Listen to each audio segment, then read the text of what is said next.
전 세계 재외동포들의 오랜 염원인 재외동포청이 마침내 6월 5일 출범합니다.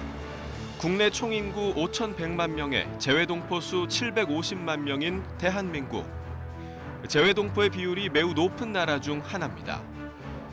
역사의 소용돌이에 휘말려서 굶주림을 이겨내기 위해서 혹은 새로운 시작을 위해 자발적으로 저마다의 사연으로 한반도를 떠나 해외에서 새 삶의 터전을 일궈온 동포들.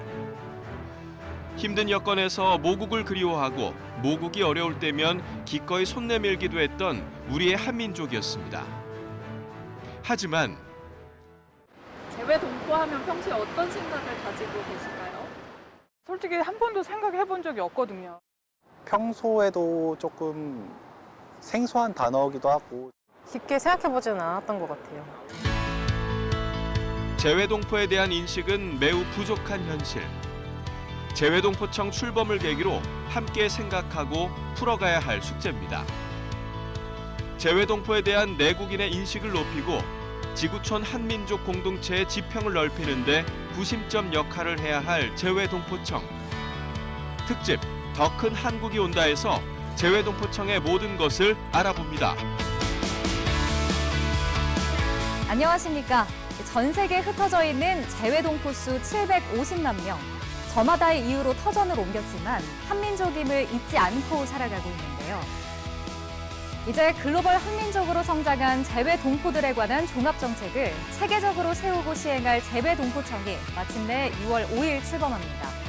YTN은 동포들이 바라는 재외동포청의 모습과 과제, 재외동포 전문 채널로서 YTN의 역할을 입체적으로 짚어보기 위해 특집 방송을 마련했습니다. 특집 더 큰 한국이 온다. 먼저 오랜 염원을 풀게 된 재외동포들의 목소리와 함께 재외동포청이 신설되기까지의 과정을 권지수 PD가 소개합니다.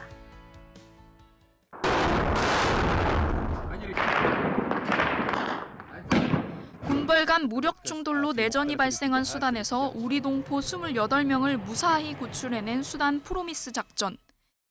버스가 이제 습격을 당해서 약탈당했다는 이야기도 다른 나라에선 있었는데 저희는 다행히 안전하게 그런 일 없이 와서 다행이라고 생각합니다. 앞서 러시아가 우크라이나를 침공한 뒤 피난민이 된 고려인의 귀국까지. 기분 좋아. Переживали, конечно, очень сильно. То, что мужчин не выпускали же оттуда.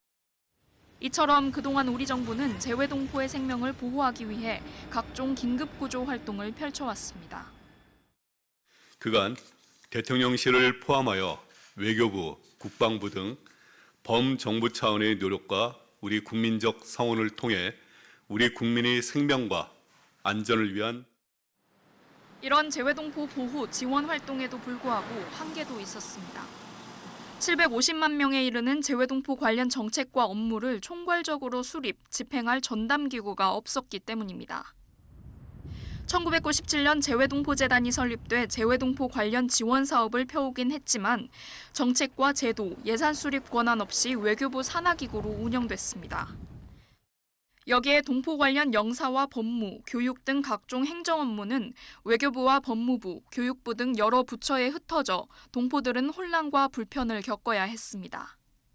다른 한국에 사는 사람들은 동사무소에 가면 모든 게 다 해결이 되는데 재외동포들은 어디 가서 무슨 서류를 해야 될지를 잘 모르기 때문에 워낙 이 부서들이 많다 보니까 어느 분은 어떤 부서에서 어떤 도움을 받을 수 있고 또 어떤 행정 절차를 밟아야 될지. 동포사회는 물론 학계와 정계에서도 재외동포 전담기구 필요성이 오랫동안 제기되고 관련 법안도 여러 차례 발의됐지만 이런저런 사정으로 실현되지 못했습니다. 이후 윤석열 대통령이 후보자 시절 재외동포 전담기구 설립을 공약했고 취임 이후 빠르게 추진됐습니다. 동포들이 해외에서도 국내에서와 같이 행정 서비스를 편리하게 이용할 수 있는 시스템도 구축하겠습니다. 정치권 논의를 거쳐 2월 27일 정부조직법 개정안에 이어 2달 뒤 재외동포 정책의 기본 목표와 방향을 제시하는 재외동포 기본법이 국회 문턱을 넘었습니다. 6월 5일 재외동포청 출범을 앞두고 법적 근거가 비로소 모두 갖춰진 겁니다. 재석 252인 중 찬성 252인, 기권 1인으로서 재외동포 기본 법안 대안은 가결되었음을 선포합니다. 재외동포청장이 관계 중앙행정기관의 장과 협의하여 재외동포 정책의 기본계획 및 시행계획을 수립 시행하고 우여곡절 끝에 마침내 눈앞의 현실로 다가온 재외동포청 설립. 전 세계 동포사회에서는 환영의 목소리가 이어집니다. 재외동포재단이 재외동포청으로 승격된다고 얘기를 들었습니다. 굉장히 기쁜 소식이라고 생각을 하고요. 재외동포재단이 재외동포청으로 승격한 것을 축하드립니다. Y le deseo mucho éxito en su nuevo trabajo. 적극 지지하고 있고요. 잘 됐으면 좋겠습니다. 전 세계 750만 동포들이 오랜 세월 한마음으로 손꼽아 기다려온 재외동포청. 순탄치 않은 과정을 거쳐 첫 발을 내딛는 만큼 국내외 동포의 상생과 글로벌 한민족 영역 확장의 구심점으로 굳게 자리매김하길 간절히 바라고 있습니다. YTN월드 권지수입니다. 이처럼 전 세계 한인 동포들의 기대를 받는 재외동포청이 어떻게 꾸려질지 윤곽도 나왔습니다. 앞으로 맡게 될 핵심 업무와 달라지는 점은 뭔지, 또 고민해야 할 중요한 과제는 어떤 게 있는지 정리해봤습니다. 이정민 PD입니다. 출범을 코앞에 둔 재외동포청의 인력 규모는 151명으로 기존 재외동포재단보다 2배 가까운 수준으로 늘어납니다. 외교부의 재외동포과와 영사서비스과 업무가 재외동포청으로 넘어가고 외교부에는 내국인과 재외국민을 보호하기 위한 조직만 남게 됩니다. 기존 재외동포재단이 해오던 전반적인 지원 사업은 새로 생기는 재외동포 협력센터가 맡습니다. 동시에 재외동포 정책국과 교류 협력국을 중심으로 사할린 고려인 동포, 차세대 해외 입양 동포 등의 지원 업무에 주력하게 됩니다. 그렇다면 재외동포청 출범으로 가장 눈에 띄게 달라지는 점은 무엇일까?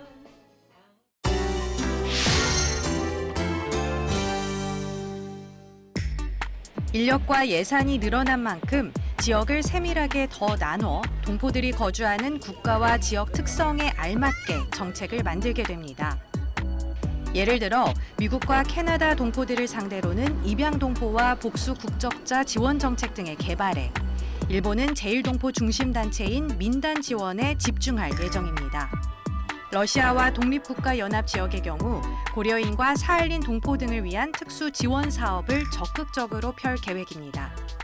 250만 미주 동포, 또 200만 중국 동포, 또 80만 일본 동포들의 처한 역사적인 환경과 또 지금 처하고 있는 상황이 각기 다르기 때문에 같은 잣대로 이들에 대한 동포 정책을 실현하는 것은 좀 문제가 있지 않나 하는 생각이 듭니다. 맞춤형 재외동포 정책이 꼭 필요한 시기가 아닌가 하는 생각을 해보게 됩니다.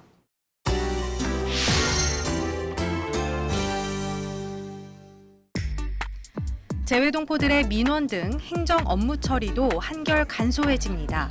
그동안 동포들은 출입국 기록이나 비자, 가족관계 등록 등 기본적인 민원 업무를 해결하려면 반드시 해당 지역 공관을 방문해야 했습니다. 때문에 비대면 문화가 확산한 시대적 흐름을 따라가지 못한다는 지적이 이어졌습니다.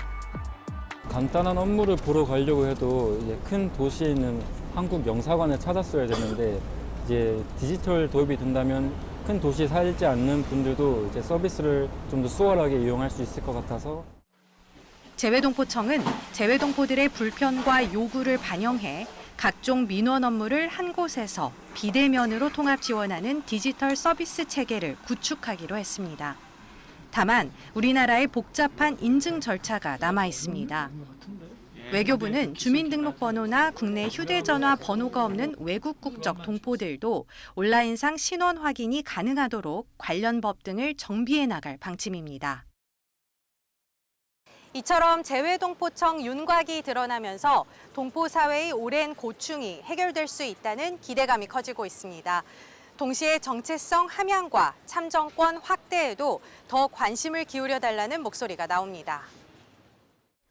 차세대 동포들이 한인 정체성을 지키는 데 가장 중요한 한글 교육이 대표적인 예입니다. 한국어 수요는 꾸준히 늘고 있는데 지원이 부족하다는 지적이 잇따릅니다. 재정적 어려움도 그렇고 하다못해 교재를 받는 것도 쉽지가 않습니다. 한국 학교는 아직까지 초등교육과정만 있는 상황입니다. 따라서 하루속히 중등교육과정도 신설이 될 수 있도록 해외 입양 동포들의 경우 모국 방문과 한국 문화체험 위주의 지원 사업에서 한 걸음 더 나아가 가족 찾기를 도와달라고 호소합니다. I'd like to see a national DNA data bank because there are so many of us who can't find any other way to reunite with our families other than via DNA because of the fabrications of our paperwork. The DNA testing through with the government's help would be amazing. 한국 국적을 가진 재외국민의 선거권 확대도 검토할 부분입니다. 지금의 현장 투표 방식은 공간과 거리가 멀거나 몸이 아파 투표장 방문이 힘든 이들은 참여하기 어렵다 보니 우편이나 전자투표제 도입 요청이 이어지고 있습니다. 뉴욕이라는 곳이 워낙 넓기 때문에 7시간, 8시간 걸리는 데도 있고요. 보통 2-3시간은 다 걸립니다. 그래서 저희들이 많은 어려움을 겪어왔고 그런 이유로 해서 투표율이 상당히 저조했었습니다. 그래서 저희들이 전자투표로 바뀐다면 상당히 빠른 진행이 될 것 같고요. 재외동포들의 오랜 염원 속에 이제 출범을 눈앞에 둔 재외동포청. 다양한 목소리를 수렴해 세심하고 꼼꼼한 정책 개발과 신속한 대응 능력 등 750만 재외동포를 아우르는 역할을 충실히 해나가게 될지 주목됩니다. YTN 월드 이정민입니다. 재외동포들은 모국과 현지 사회를 잇고 이른바 민간 외교관으로서 한민족의 지평을 넓히는 역할도 해왔습니다. 재외동포청은 이런 동포들을 위해 장기적인 정책 수립은 물론 그에 따른 예산 집행까지 가능한데요. 관련 정책이 성공적으로 시행되려면 국내외 한민족의 공감대가 우선 형성돼야 하고 이를 위해 미디어 등의 역할이 특히 중요하다는 지적이 나옵니다. 이어서 강현정 PD가 전해드립니다.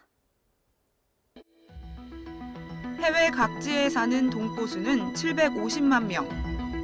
전체 인구 5,100만여 명과 비교하면 15%에 해당하는 규모로 대한민국은 재외동포 비율이 매우 높은 나라 중 하나입니다. 일제강점기 조국의 독립을 위해 해외에서 헌신한 이들도 외화를 벌기 위해 광부나 간호사로 나간 사람도 모두 재외동포입니다. 여기에 88 서울올림픽과 IMF 외환위기 땐 기꺼이 성금을 모으는 등 동포사회는 언제나 모국과 연결돼 있었습니다. 재외동포들은 모국과 거주 지역을 잇는 징검다리이자 때로는 민간 외교관처럼 활약하며 작은 한국의 역할도 해왔습니다. 재외동포청이 6월 5일 출범하게 되면 이처럼 전 세계에서 한민족의 지평을 넓혀온 동포사회의 위상을 높이고 국익에도 도움이 될 수 있는 능동적인 제도가 마련될 것으로 기대됩니다.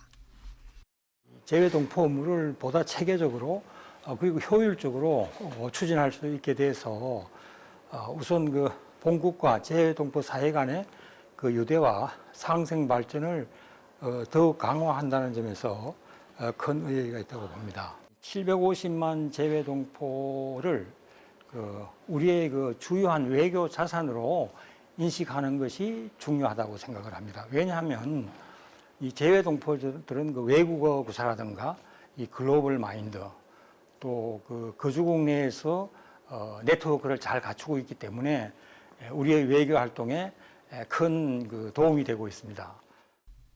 이처럼 동포들을 연결하는 정책이 종합적이고 입체적으로 기능하려면 남은 숙제들도 있습니다. 최근 국내에서 심각한 인구 절벽 문제 대안으로 떠오르는 귀환동포 정착 문제입니다.